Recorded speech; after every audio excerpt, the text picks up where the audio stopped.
All right, everyone, welcome back again. This is Aluminum Terror. I'm sat here in London today, and I'm actually here visiting a very special friend of mine.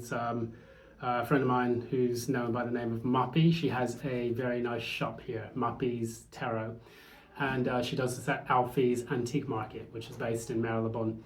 So yeah, it's a lovely place. It's got a really nice atmosphere to it, very down to earth. And yeah, if you're ever in the area, just please give her a shout. And you can also find her information in the description box below, which I'll post there as well. So yeah, we are going to be reading for the sign of Gemini, Sun, Moon, and Ascendant. And we're going to be reading for this because we're saving the best for last, I suppose. This is your season. So to all Gemini friends, I'm actually going to 2 birthday parties today of Geminis that I'm acquainted with. And we'll be celebrating the birthday season for them. So we've just had the Moo crew finally exit out, and to all my Tarian friends as well. We had a really good season that time, and now we're moving into the sign of Gemini. So it's the 3rd house, 3rd sign of the zodiac, and we will see what's going to be in store for us now. We also have Uranus entering Gemini as well very soon, if not already. And that has moved away from Uranus and Taurus, now getting us into our personal relationships, the way we communicate. My Gemini, my Mercury is in the 7th house. My Gemini is in this, let me get this right. My Mercury is in the 7th house and Gemini is in the 7th house for me. So it's going to basically kick things up quite a bit. And I think that is going to be a very, very dynamic shift in a lot of things in the way they operate. So we're going to get into the order of the day. If you like what you see here, please be sure to give a like, share, subscribe, ding that notification bell so you don't miss any updates from future postings. And additionally, please support the channel in any way that you see fit, and we will take it from there. So Gemini, I'm going to go ahead and give you a proper shuffle so that way we can look at your cards and see what's going to take shape for you. Now, for a lot of the cards and a lot of these signs that I've read for in the recent past, the last week or 2 weeks, it's been quite a bit of a dynamic shift. I think a lot of people are focusing inwards to try their best to resolve long-standing issues. And I think with Uranus and Gemini, that's going to take place in the mind. So let's go ahead and see what's in store for you. First card. What's happening present.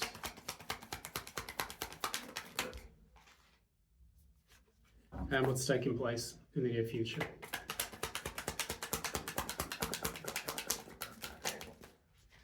So what we've got here, it's quite a lot coming out, so I'm going to try to just read this as best as possible. Yeah, let's go ahead. Take that one, and then I'll just quickly grab one of your oracle decks. So I'm reading here from the Wild Unknown Tarot, which is a very, very profound deck for me. I think it's one of my favorites, especially for exploring shadow work. And then we've now got the accompanying deck, which is going to be the Wild Unknown archetypes. So what we're going to look at here for you, Gemini, I'm going to just read through this. If I need to clarify additionally, I'll do that as well. We start with the comic. This is your realm, this is your domain. So the comic is quite an interesting character. I'm getting a picture of the Joker in my head, which is, it's kind of like the sad clown where you actually use your humor to transmute some of the negative situations that have taken place in your life. And additionally, you are now trying to work to overcome and make sense of the world around you.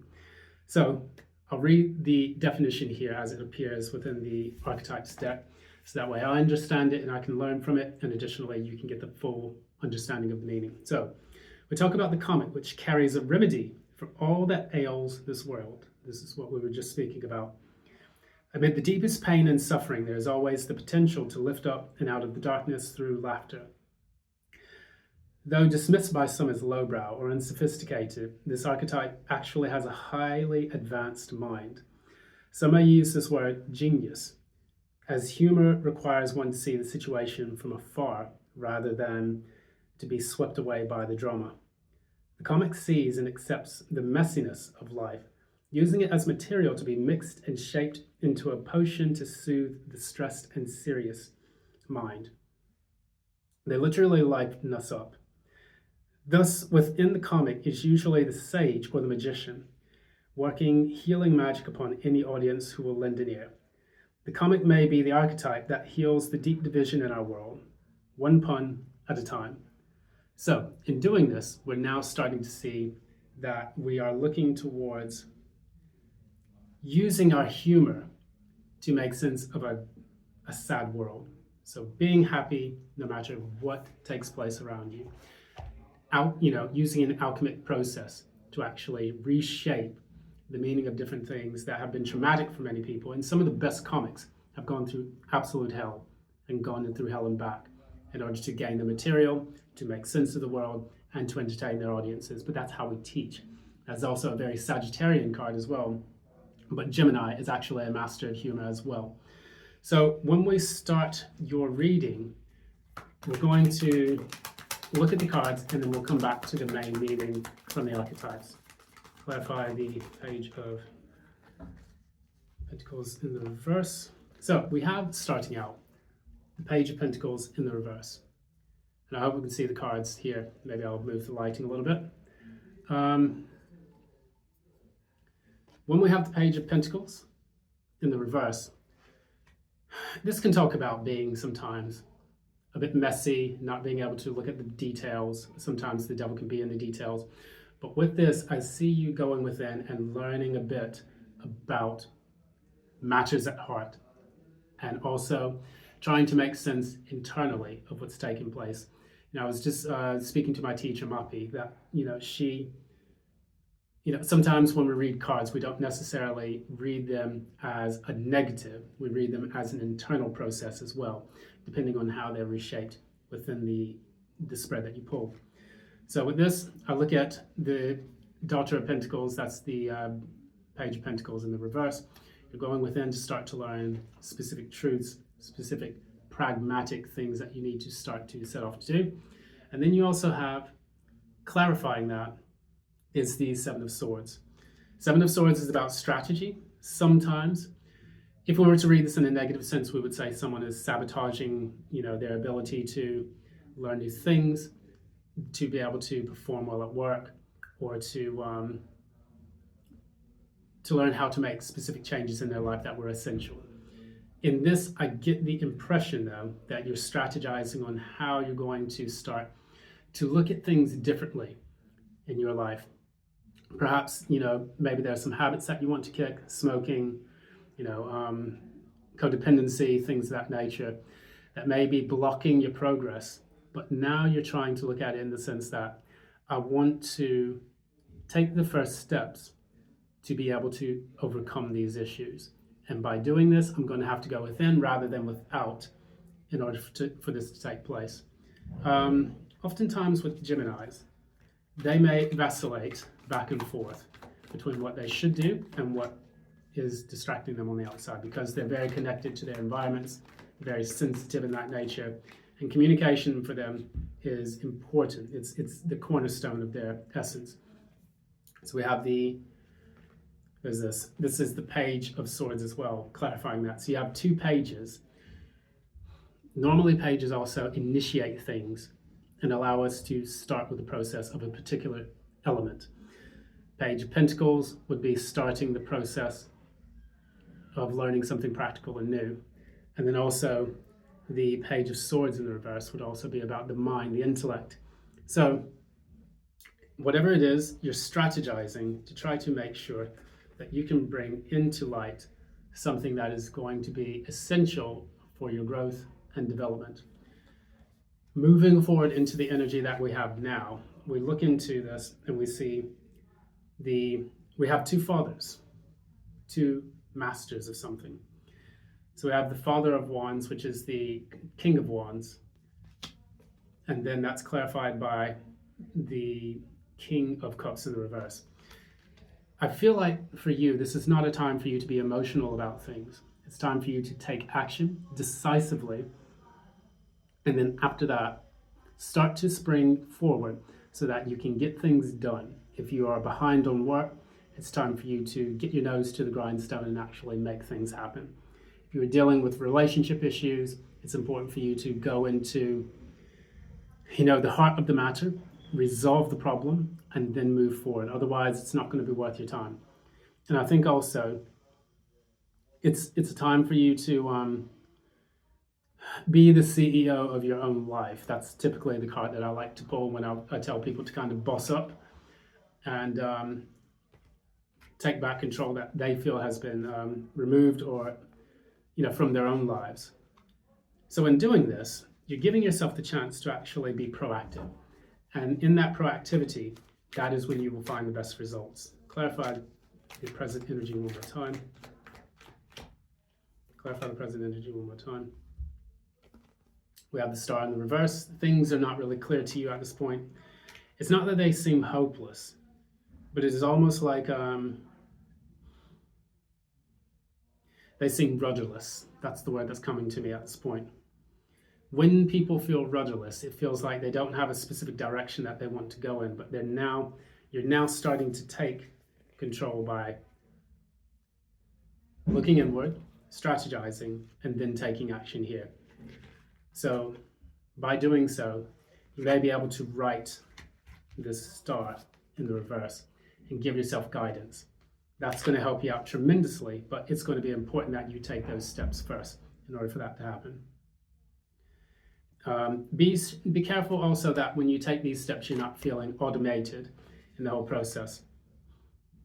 Sometimes when you do things for passion, but without a sense of your heart being connected to it, it can create more problems. And that's where you'll get that star in the reverse. That's when it will truly manifest. People who have sex without love, or people who work without fulfillment, a sense of purpose. That's going to be those types of people that experience the more negative side of this current energy. Finally, we have the Six of Wands in the reverse for the coming future. We have the Ace of Wands in the upright, and we have the Eight of Pentacles in the reverse. I'm getting the expression like you're working on yourself. Whatever it is that you seek to achieve, you want to work on yourself. The Six of Wands is a card of achievement, a card of a milestone, a celebration of your accomplishments and achievements in the past, similarly to the Four of Wands. But in this, what I see is that you're actually going within and doing that internally. So similarly to the cards that you had, the two daughters, you're now starting to see the success of that happen. So if you have like weight loss goals that you want to accomplish, then you're going to go within and you're going to start working on yourself so that that materializes in the, in the 3D. That's one way that we can look at this. If we want to look at this in the negative light, we have the Six of Wands and then the Knight of Wands in the upright, Six of Wands in the reverse. Make sure that when you are pursuing your goals, your ambitions, the relationships you're looking for, make sure you're doing it with success in mind. Because if you fail to do that, if you don't put the work in, then it's not going to lead to success, which is that Six of Wands in the reverse. Even though you're blindly going towards your actions, you're taking action on it. It can feel like, why am I putting in all this effort? And, things are just not materializing the way that they need to. It's important that you direct yourself with both your head and heart in unison, and also with concerted effort towards specific goals that you want to achieve. When you do this, then you will unite your head and heart and you'll get a more positive outcome. So speaking of the outcome, we have this. We have the Eight of Wands in the upright, and we have the Three of Pentacles in the upright. So there's going to be rapid movement by the end of this period. Whatever you want to look at it as, because this could be a timeless reading, it could be a month reading. It's just whenever this is supposed to hit you, that's when it does. You are basically getting into the routine of taking action and seeing swift results from that by working with people around you. So the reason why I get the comic, I suppose, is because you may need to be a bit more lighthearted about the matter. if it's something negative you're trying to transmute into something positive, then it's important for you to look at it as, you know, it may seem difficult now in the initial stages, but I can look at this with a happy heart and then finally move forward, take control, and then start to bring things to fruition. So, for example, I can tell you a quick story from my own life. When I was in my period of struggling and looking for work and trying to reinvent my entire life, moving across from one type of work to another type of work, I had to do something every day that allowed me to experience joy and to be at peace and to feel gratitude. And by doing that every day, it got me through the more difficult times. By showing gratitude, thank you for this universe that I have this, thank you for this progress universe, I have that. It gave me the hope that there was light at the end of the tunnel. And additionally, you know, despite my best efforts, when I felt like I was blocked no matter what I did, I had to change tack just a little bit, and it actually gave me the ability to move forward and, you know, achieve some level of success.